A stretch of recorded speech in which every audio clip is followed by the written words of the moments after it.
마가복음 10장 13절에서 16절까지 우리 같이 읽으실 때에 살아계신 하나님의 음성으로 들으시기를 바랍니다. 같이 읽겠습니다. 사람들이 예수께 만져주심을 바라고 어린 아이들을 데리고 오매 제자들이 꾸짖거늘 예수께서 보시고 노하셔 이르시되 어린 아이들이 내게 오는 것을 용납하고 금하지 말라. 하나님의 나라가 이런 자의 것이니라. 내가 진실로 너희에게 이르노니 누구든지 하나님의 나라를 어린아이와 같이 받들지 않는 자는 결단코 그곳에 들어가지 못하리라 하시고 그 어린아이들을 안고 그들 위에 안수하시고 축복하시니라. 아멘. 오늘 우리 교회에서는 어린이 주일로 지킵니다. 미국을 비롯한 세계 여러 나라들의 그 절기를 보면은 6월 둘째 주일로 어린이 주일을 지키고 있습니다. 오늘 우리 교회에서는 어린이 주일로 지킵니다. 미국을 비롯한 세계 여러 나라들의 그 절기를 보면은 6월 둘째 주일로 어린이 주일을 지키고 있습니다. 6월 둘째 주가 어린이 주일로 결정된 것은 6월이 1년 중에 꽃이 만발한 가장 아름다운 시기이기 때문에 미국을 비롯한 세계 여러 나라에서는 6월 둘째 주일로 어린이 주일을 지키고 있습니다. 우리나라에서도 초창기에는 6월 둘째 주에 어린이 주일을 지켜오다가 1956년에 5월 첫째 주일을 어린이 주일로 변경을 하였습니다. 그리고 1957년에는 어린이 헌장이 제정되고 공포되었습니다. 해마다 우리도 5월 첫째 주를 어린이 주일로 지켰는데 금년에는 4월이 30일까지 있고 5월 7일이 어린이 주일로 제정되어 있는데 어린이날이 지난 다음이어서 어린이날이 지난 다음에 어린이 주일을 지키면 무슨 의미가 있겠는가. 그리고 5월 7일은 또 5월 8일 어버이 주일 하루 전이기 때문에 미리 당겨서 오늘은 어린이 주일로 지키고 5월 7일 다음 주는 어버이 주일로 지키는 것이 합당하겠다 생각을 해서 우리 교회에서는 한 주를 이렇게 앞당겨서 오늘 어린이 주일로 지키는 것입니다. 어린이 헌장에 보면은 이런 내용이 있습니다. 어린이는 건전하게 태어나서 따뜻한 가정에서 사랑으로 자라야 한다. 또 어린이는 학대를 받거나 버림을 당해서는 안 되고 나쁜 일과 힘겨운 노동에 이용돼서는 안 된다. 또 어린이는 내일의 소망이며 미래의 꿈이다. 나라의 앞날을 짊어질 한국인으로 인류의 평화에 이바지할 수 있는 세계인으로 자라야 된다 하는 어린이 선장이 이렇게 제정되고 공포되고 있습니다. 이렇게 국가적으로도 어린이 헌장을 선포하여서 어린이들을 잘 돌보도록 그렇게 법으로 제정해 놓은 것입니다.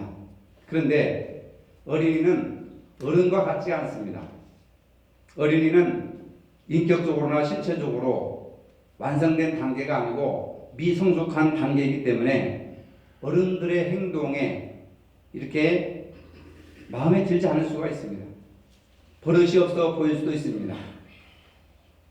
어른들의 기준으로 바라볼 때 어린 아이들은 매우 불안정하고 미성숙하기 때문에 걱정을 하고 근심을 할 수도 있습니다. 그래서 어른들은 어린 아이들의 행동과 결과만을 보고 어린 아이들을 꾸짖는 경향이 있습니다. 그런데 여러분 보세요. 어린 아이들은 지금 성장하는 과정에 있는 겁니다. 다 성장하지 않았습니다. 성장하는 과정을 우리가 그것을 결과만 보고 어린 아이들을 판단한다든지 어린 아이들을 정죄한다든지 또 잘못 자라고 있다든지 부정적으로 봐서는 안 된다는 것입니다. 우리 주변에 많은 지역에서 공사들을 많이 하잖아요. 공사를 할 때는 소음도 나고 소리도 나고 먼지도 나고 보행하는데 불편하기도 하고 미관상 보기도 싫고 왜 그렇습니까? 공사 중이어서 그렇단 말이에요. 근데 그런 과정을 겪고 나서 건물이 이렇게 공사가 완공되면은 얼마나 멋지고 아름다운 건물이 탄생하느냐 말입니다.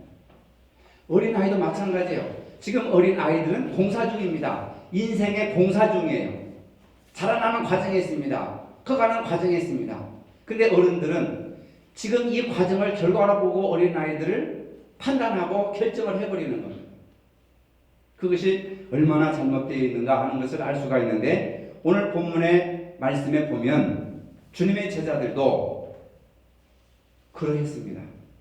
당시 어른들은 어린이들을 아주 천하게 여겼습니다.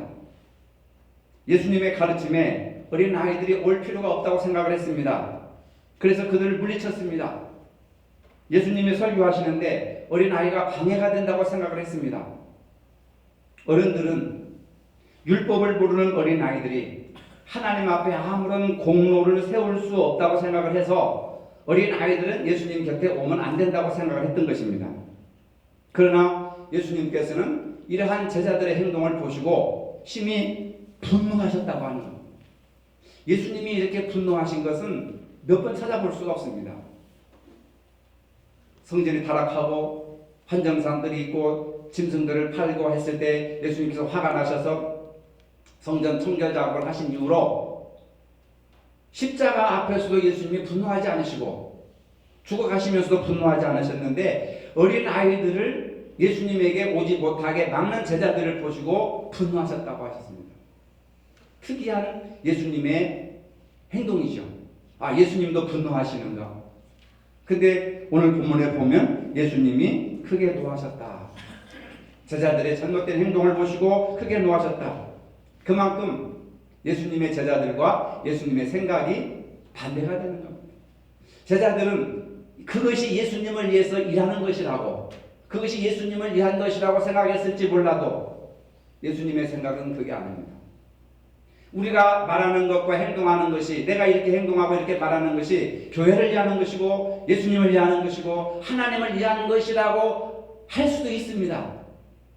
그러나 정작 예수님이 보실 때는 예수님이 분노하시는 행동일 수도 있다는 겁니다. 왜 어른들의 생각, 고정관념, 어른들의 잘못된 생각을 가지고 어린 아이들이 오는 것을 막느냐는 말이에요. 그건 자기 생각이지 예수님의 생각이 아니기 때문에 제자들의 잘못을 보시고 예수님은 크게 분노하신 겁니다.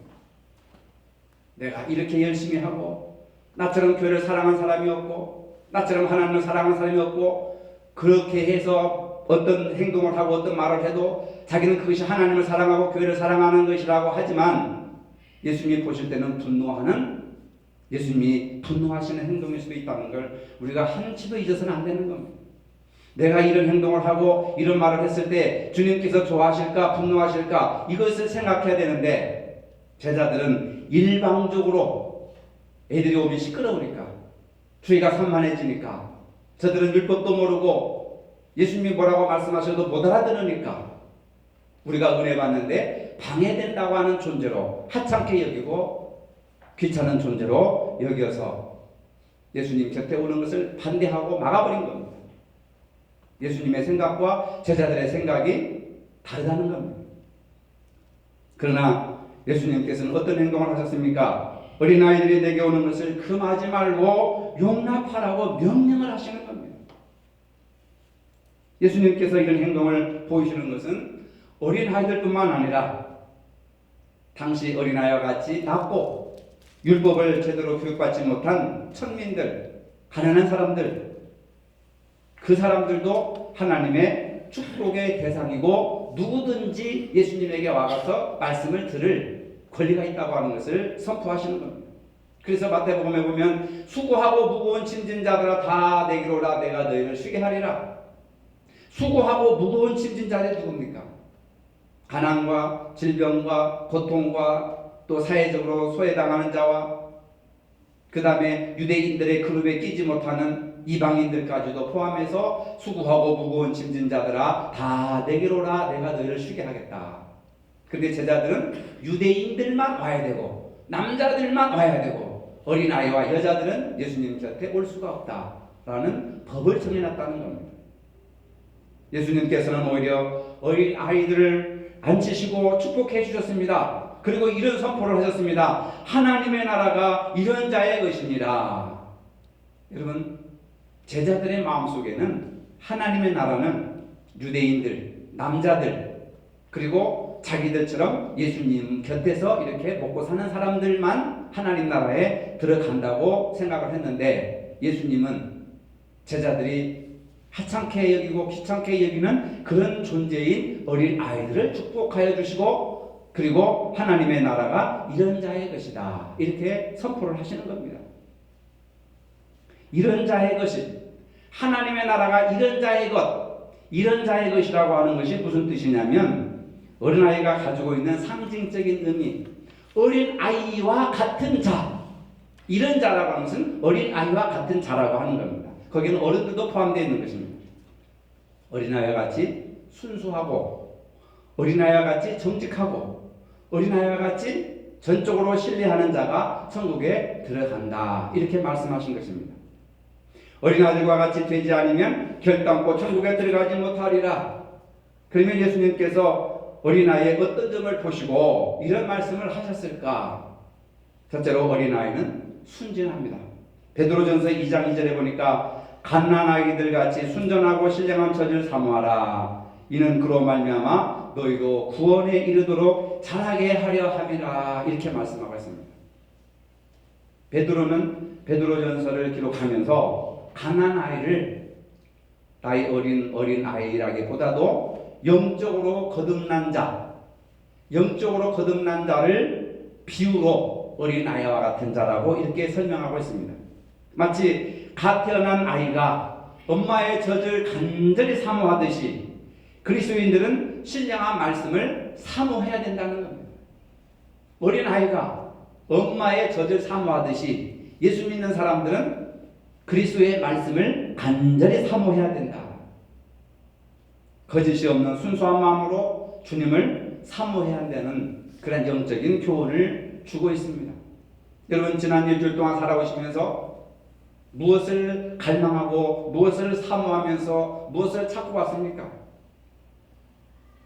거룩하신 하나님의 말씀 순수하고 신령한 젖을 사모하는 것처럼 하나님의 말씀을 먹고 사모하고 그러면서 살아가는 그것이 바로 순진한 어린아이와 같은 믿음이다 라고 말씀을 하는 겁니다. 두 번째로 어린아이는 정직하고 겸손하기 때문에 어린이는 어른들에 비해서 자신을 높이지 않습니다. 자신의 부족함을 인정합니다. 키도 작고 마음도 여리고 잠만 자고 웬만하면 또 막 투정을 부리고 근데 어른들은 뭡니까? 나는 저 사람보다 우월하고 저 사람보다 많이 배웠고 저 사람보다 재산도 많고 저 사람보다 사회적으로 높은 위치에 있고 저 사람보다 좋은 아파트에 있고 저 사람보다 좋은 아파트 평수가 높고 고급 아파트에 살고 고급 승용차를 타고 다니면서 1년 연봉이 뭐 몇천만 원, 몇억 원 정도 그러면서 자기보다 못한 사람들과 비교를 하면서 교만해지는 마음을 갖는 거예요. 그게 어른들의 마음이라고 하는 거예요. 그런데 아이들은 그런 게 없어요. 순수한 어린아이들은. 어린이들은 전적으로 부모를 의지합니다. 데살로니가전서 2장 1절에 보니까 우리는 그리스도의 사도로 마땅히 권위를 주장할 수 있으나 도리어 너희 가운데서 유순한 자가 되어 어린아이가 되어 유모가 자기 자녀를 기름과 같이 하였으니 유순한 자 어린아이들은 유모를 전적으로 의지한다는 거예요. 유모는 뭐예요? 젖을 먹여서 키우는 그런 사람이죠. 연약한 어린아이들은 자신들을 돌보는 유모나 또는 자신을 보살피는 부모님을 전적으로 의지하며 살아가는 겁니다. 그래서 우리도 전적으로 누구만을 의지해야 돼요? 주 예수 그리스도만을 의지하면서 살아가는 것. 이게 믿음이라고 하는 겁니다. 그럼에도 불구하고 요즘 아이들은 미술학원, 피아노학원, 속셈학원 등 학원을 다니느라고 교회는 물론 친구도 사귈 시간도 없고 부모님하고 깊은 대화를 나눌 시간이 없습니다. 부모님들은 이렇게 무리한 교육이 자녀를 위한 것이라고 합니다. 많은 분들이 앉아서 모이면은 무슨 걱정을 하느냐? 자녀 걱정을 합니다. 우리 아이가 학교 생활을 이렇고 친구들 관계는 이렇고 공부는 이렇게 하고 학교에서 이런 일을 사고를 치고 그런 이야기를 들을 때마다 공감이 가요. 왜 그렇습니까? 지금 아이들이 완성된 것은 아닙니다. 지금은 공사 중에 있습니다. 진행 중에 있습니다. 성장에 가는 과정에 있습니다. 공사 중에 있습니다. 시끄럽고 소란하고 말썽을 피우고 학교에서 지적을 받고 생각해 체벌을 당하고 해도 지금이 완성된 단계가 아니까 좀 더 기다려줘라, 좀 더 쳐다봐라, 걱정하지 말고 염려하지 말고 그냥 기도해줘라. 저는 그런 이야기들을 많이 해줍니다. 믿는 사람이나 안 믿는 사람이나 자녀에 대해서 한심하고 걱정하고 근심할 때, 왜? 자녀는 지금 자라나는 성장 과정에 있기 때문에, 거꾸로 말하자면 공사 중에 있기 때문에 완공이 안 돼서, 그러니 그걸 못 기다리고 한숨을 치면서 걱정하고 염려하고 불안해하고 막 안절부절하고 잠도 못 자고 밥도 못 먹고, 그게 좀 기다려줘야 되는 겁니다. 뭐 자기는 클 때 안 그랬나? 우리는 클 때 안 그랬습니까? 소년 십청이처럼 살았습니까 우리가? 아니잖아요. 창세기 아니 그 구약의 신명기 6장에 보면은 부모들한테 이런 교육을 자녀들에게 하라고 말씀하고 있는데, 창조자이신 여호와 하나님을 가르쳐라. 창조자이신 여호와 하나님을 가르쳐라. 우리 인간은 하나님에 의해서 창조된 피조물들입니다. 우리는 우리를 지으신 하나님 안에 있을 때만 가장 안전하고 행복한 삶을 살 수 있다는 것을 가르쳐야 되는 겁니다. 근데 우리는 영어 공부 더 많이 하고, 영어 단어 많이 하고, 수학 공식 많이 하고, 수학 공부 열심히 하고, 세상적인 공부 중요합니다. 그러나 신앙교육도 그에 못지않게, 하나님에 대해서 가르치는 것도 그에 못지않게 중요하게 생각을 해야 되는데, 균형을 잡아야 되는데, 한국 교육 현실이, 입시 현실이 오직 국영수만 치중하다 보니까 아이들이 괴물로 바뀌는 거예요. 두 번째로 하나님의 규례와 법도를 가르치라고 합니다. 신명기 6장 5절 이하에 보면은 너는 마음을 다하고 뜻을 다하고 힘을 다하여 내 하나님 여호와를 사랑하라. 그리고 그것을 내 자녀들에게 부지런히 가르쳐라. 이렇게 말씀하고 있습니다. 진정으로 자녀의 행복과 장래를 위한다면 우리를 지으신 하나님, 유일하신 하나님에 대한 자녀의 도리를 알게 하고 경외하는 마음으로 하나님의 말씀에 순종할 수 있도록 가르쳐야 된다는 겁니다. 근데 요즘 부모들 보면은, 뭐 믿는 사람들에 보면은 전부 다 이렇게 그런 하나님의 법도와 율례, 하나님을 잘 섬겨야 복을 받는다 말을 하지 않습니다. 왜? 말하면 잔소리로 알아들으니까 아이들이. 그러니까 아예 엄두를 못 내는 거예요. 또 공부하는데 스트레스 받을까봐, 아예 기분 상할까봐 아예 하나님 한자도 꺼내지 못하는 거예요. 그 다음에 하나님이 주신 축복을 가르쳐야 한다는 겁니다. 순종하는 자에게 주시는 하나님의 무궁한 축복을 가르쳐서 자녀들로 하여금 그 축복을 누리도록 그 축복을 가르쳐야 한다는 것입니다. 요즘 부모들은 이런 중요한 신앙교육은 소홀히 하면서 세상적인 지식이나 기능 교육에만 열중하고 있습니다. 과연 자녀들의 영원한 행복에 도움을 줄 수 있는 그것이 하나님의 말씀보다 더 중요한 것이 있겠는가? 저는 성경보다 더 중요한 하나님의 축복과 인생을 행복하게 살아가는 비결이 없다고 생각합니다. 세상의 그 어떤 책에도 성경을 능가하는 지식이나 지혜로운 말씀이나 영원한 생명의 말씀이 없습니다. 다 모든 사상들이 다 성경에서 나온 그런 내용들입니다. 세상에는 여러 분야에 강한 사람들이 많이 있습니다. 그들은 무슨 일이건 자신의 힘으로 해결하려고 합니다. 그러나 하나님의 약함이 사람의 강함보다 강하다고 하는 사실입니다. 하나님의 어리석음이 인간의 지혜로움보다 더 강하다고 하는 겁니다. 크신 하나님께 우리를 맡길 때 하나님께서는 우리를 천국으로 이끄신다고 말씀하고 있습니다. 그러려면 우리 부모가 먼저 본을 보여야 하는 것입니다. 한 어머니가 개구쟁이 소년을 데리고 인도의 위대한 영웅 마하트마 간디 선생님을 찾아왔습니다. 선생님, 이 아이가 사탕을 너무 좋아합니다. 사탕을 먹지 않도록 해주세요. 우리가 아무리 얘기 들어도 고쳐지질 않습니다. 그러나 민족의 지도자이신 위대한 선생님께서 말씀하시면 우리 아이가 순종을 하겠습니다. 이렇게 부탁을 합니다. 근데 마하트마 간디는 부모님에게 그 아이를 보름 후에 다시 데려오시오. 이렇게 하고 보냅니다. 보름 후에 어머니가 아이 손을 잡고 간디 선생님 앞에 나왔습니다. 간디는 말합니다. 얘야, 사탕을 먹지 말아라. 몸에 좋지 않다. 그러니까 아이가 고개를 끄덕거렸습니다. 어머니는 간디에게 고마운 마음을 표하고 선생님, 왜 보름 전에는 이 말씀을 해주시지 않으셨습니까? 하니까 간디가 웃으면서 어머님, 그때는 저도 사탕을 먹고 있었거든요. 자신이 사탕을 먹고 있으면서 어린 아이에게 사탕을 먹지 말라고 말을 할 수가 없었다는 겁니다. 간디가 사탕을 먹고 있는지 안 먹고 있는지 어린 아이가 부모는 알 수가 없어요. 간디가 이렇게 정직한 사람입니다. 그리고 내가 그 말을 하려면 그만큼 자격이 있어야 한다는 것이죠. 상대의 잘못을 고쳐준다는 것은 말로 해서는 안 됩니다. 아이들을 바르게 교육하는 것은 말로 해서는 안 되는 거예요. 잔소리로 알아듣습니다. 나부터, 부모부터 삶의 모범을 보여줘야 하는 것입니다.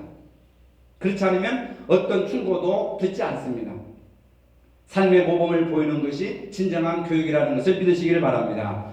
자녀들은 부모 앞에서 배우는 것이 아니라 부모의 뒷모습에서 배우는 겁니다. 부모 앞에서는 공부합니다. 심부름합니다. 열심히 합니다. 왜? 용돈 안 주고 꾸중을 들을까봐 부모 앞에서는 다 할 수 있어요. 다 한다고 합니다. 근데 부모가 돌아서는 순간 딴짓하는 거죠. 여러분, 부모의 뒷모습에서 배우는 자녀들, 부모의 삶과 행동과 습관이 자녀들에게 전염이 되는 것입니다. 자녀들이 행복하기를 원한다면 우리 부모들의 뒷모습도 행복해야 됩니다. 부모의 뒷모습이 행복하다고 하는 것은 무엇입니까? 부모가 하나님의 말씀과 일치된 삶을 살아가는 것입니다. 새신자들이 뿌리내리고 신앙생활을 잘하려면 전도한 사람이나 먼저 믿는 사람들의 뒷모습을 통해서 은혜를 받게 해야 됩니다. 교회 안에서는 거룩한 천사고 목사의 말씀에 설교 말씀에 아멘하지만 교회 문을 나가서 뒷모습으로 갈 때는 불평과 원망과 근심과 걱정으로 가득 찬다면 누가 예수를 믿겠습니까? 당신이 믿는 예수를 보니까 별거 아니군요. 당신이 다니는 교회 보니까 별거 아니군요. 다니기 싫습니다. 그런 사람들이 부지기수란 말입니다. 그래서 부모의 뒷모습이 행복해야 되고 예수 믿는 사람들의 뒷모습이 행복해야 됩니다. 부모가 말씀과 일치된 삶, 먼저 믿는 사람들이 말씀과 일치된 언행을 할 때에 그것을 보고 배우는 것입니다. 그래서 목사는 말을 하고 싶어도 말을 못하고 화가 나고 싶어도 화를 내지 못하고 하고 싶어도 하지 못하는 것이 얼마나 많은지 모릅니다. 왜? 여러분들이 나의 뒷모습을 보고 잘못된 것을 배울까? 강단에서는 그렇게 설교하면서 살아가는 것은 그렇지 않은 것을 지적할까봐 그렇게 못하는 겁니다. 참아야 되고 억눌러야 되고 말도 못하고 여러분들이 보실 때는 무능력하고 무기력하게 보일 수 있을지 몰라도 여러분들을 키우기 위한 것이고 여러분들을 사랑하는 것이고 여러분들을 말씀으로 이끌어 가려고 하다 보니까 바보가 되어버리는 거예요. 여러분, 저의 뒷모습에서 여러분들이 은혜를 받게 하려면 나도 왜 듣는 것이 없고 보는 것이 없고 입이 없습니까? 하고 싶고 말하고 싶고 그렇게 하고 싶어도 할 수가 없는 거예요. 왜? 여러분들을 키우기 위해서, 여러분들을 신앙적으로 자라게 하기 위해서, 여러분들이 교회에 뿌리를 내리게 하기 위해서 적어도 제가 설교하는 말씀과 일치된 삶을 살아가려고 노력을 합니다. 우리 집사람이 여기 있지만은 제가 설교하는 거 하고 집안에서 행동하는 것이 따르다면 은혜 받겠습니까? 속으로 너나 잘해라 그렇게 하지 않겠습니까? 단 한 번도 나는 우리 집사람한테 그런 얘기를 들어본 적이 없습니다. 12살 된 흑인 소년이 어머니의 임종을 지키면서 울고 있었습니다. 어머니가 돌아가시면서 아들에게 유언을 남겼습니다. 아들아, 내가 네게 남겨줄 것은 돈 한 푼도 없고 땅 한 평도 없다. 그러나 이 말씀을 꼭 기억하거라. 인생을 살아가는 데는 세 가지 보배가 있다. 그것은 바로 믿음과 소망과 사랑이니라. 어머니는 이 말씀을 남기고 야속하게도 세상을 떠나버리고 말았습니다. 아버지가 안 계신 이 고아 소녀는 할머니의 집에 맡겨졌습니다. 게다가 이 아이는 장애가 있어가지고 거동이 불편했습니다. 흑인이었습니다. 인종차별이 심한 미국에서 흑인으로 태어났고 가난하게 태어났고 부모님도 안 계시고 장애를 가지고 있고 살아갈 소망이 아무것도 없었습니다. 한 번도 꿈을 포기하지 않을 수 있었던 것은 어머니에게 배운 믿음과 소망과 사랑. 어떻게 하든지 어떤 일을 만나든지 믿음을 포기하지 말아라. 사랑을 포기하지 말아라. 소망을 버리지 말아라. 그것이 마음속에 박혔습니다. 그는 미국에서 흑인을 보는 최초로 1950년도 노벨 평화상을 받았습니다. 이 사람이 바로 미국의 정치학자 렐프 번치 박사라고 하는 사람입니다. 어머니의 그 말씀, 믿음과 소망, 사랑, 이 세 가지가 너의 인생의 보배다. 그걸 붙들고 살아가가지고 미국 사회에서 흑인으로 노벨 평화상을 받고 정치학 박사가 됐다고 하는 건 기적 중의 기적이라고 하는 겁니다. 어머니의 가르침이 절망에 처한 아들에게 힘이 되었던 것입니다. 비록 어머니의 육신은 떠나갔지만 그 가르침은 그의 아들 정신 속에 박혀서 성공의 길을 열어주었던 것입니다. 예수님은 어린아이들을 축복하시고 천국은 이런 자의 것이라고 강하게 선포하셨습니다. 왜 예수님께서 천국과 어린아이들을 같은 레벨로 인정을 하셨을까? 우리가 이 본문을 통해서 얻을 수 있는 것이 무엇이냐? 어린아이들처럼 신앙생활을 해야 된다는 겁니다. 예수님께서 어린아이와 같이 받들지 않으면 결단코 천국에 들어갈 수 없다고 말씀하셨습니다. 받들다라고 하는 것이 무슨 뜻일까? 그것은 바로 영접하다, 긍정하다고 하는 뜻입니다. 어린아이들은 하나님의 나라를 영접하고 긍정한다고 하는 겁니다. 여러분, 하늘나라를 영접하는 신앙, 하늘나라를 긍정하는 신앙을 가지시기를 바랍니다. 그것은 뭐냐? 지금 나의 환경, 그리고 지금 내 주변에 있는 사람들, 그 사람들을 인정하고 그 사람들을 긍정하고 그 환경을 긍정하라고 하는 겁니다. 이것이 바로 받들다라고 하는 뜻입니다. 근데 어린 아이들은 하나님 나라 천국을 받들었다는 겁니다. 천국을 받들었다고 하는 것은 천국을 영접하고 천국을 긍정했다고 하는 겁니다. 이것이 바로 거듭난 자들의 모습이라고 하는 겁니다. 어린아이들이 예수님 앞에 나왔습니다. 자발적으로 나온 것이 아닙니다. 부모님이 인도하는 대로 부모님 손을 잡고 따라왔습니다. 어린아이가 부모에게 의존하듯이 우리가 주님께 의존적인 신앙생활을 해야 된다고 하는 겁니다. 절대적인 신뢰를 가져야 된다는 겁니다. 천국은 스스로 어렵기 때문에 들어가는 것이 아닙니다. 어린아이가 부모에게 손을 잡고 매달리듯이 철저하게 주님 손잡고 주님 의지하고 주님 매달려서 살아가는 자만이 천국에 들어갈 수 있다. 예수님이 오늘 본문을 통해서 그렇게 말씀하시고 있습니다. 천국을 영접하고 긍정하는 신앙. 오늘 우리가 이런 자세를 가져야 될 줄로 믿습니다. 둘째로 사람을 외모로 대하지 말아야 합니다. 제자들은 어린 아이들을 외모로 대했습니다. 어른은 성숙하고 어린 아이들은 미숙하고 불완전하고 율법도 모르고 선행도 없고 귀찮은 존재로 생각을 했습니다. 사람을 현재의 이용가치로 보고 판단을 했던 제자들. 그러나 예수님은 큰 사람이든 어린 아이든 똑같이 인격적으로 대해주셨다고 하는 것. 제자들의 모습이 바로 저와 여러분들의 모습이 아닐까요? 우리는 하나님의 자녀가 되어서 천국을 소망한다고 말하지만 너무 계산적이지 않습니까? 현재의 모습만 보고 사람을 평가합니다. 저 사람이 내게 어떤 유익을 가져다 줄까? 유익을 가져다 주면 삼키고 손해를 준다면 뱉어버리는 그런 계산적인 사고방식을 우리가 가지고 있다는 겁니다. 상대방이 당장 내게 도움이 되지 않으면 그 사람과 관계를 끊어버리고 무시하고 관심을 쏟지 않습니다. 사람이 목적이 아니라 수단으로 생각하는 것입니다. 인문학 공부를 하면서 이런 얘기를 했습니다. 빅토르 유고가 쓴 레미제라블이라고 하는 소설 이야기입니다. 장발장이라고 하는 사람은 빵 한 조각을 훔쳐가지고 19년을 감옥살이 합니다. 감옥에서 풀려나온 이후에 먹을 것을 구하기 위해서 어느 건물로 들어갔습니다. 그곳은 미리엘 주교가 있는 교회였습니다.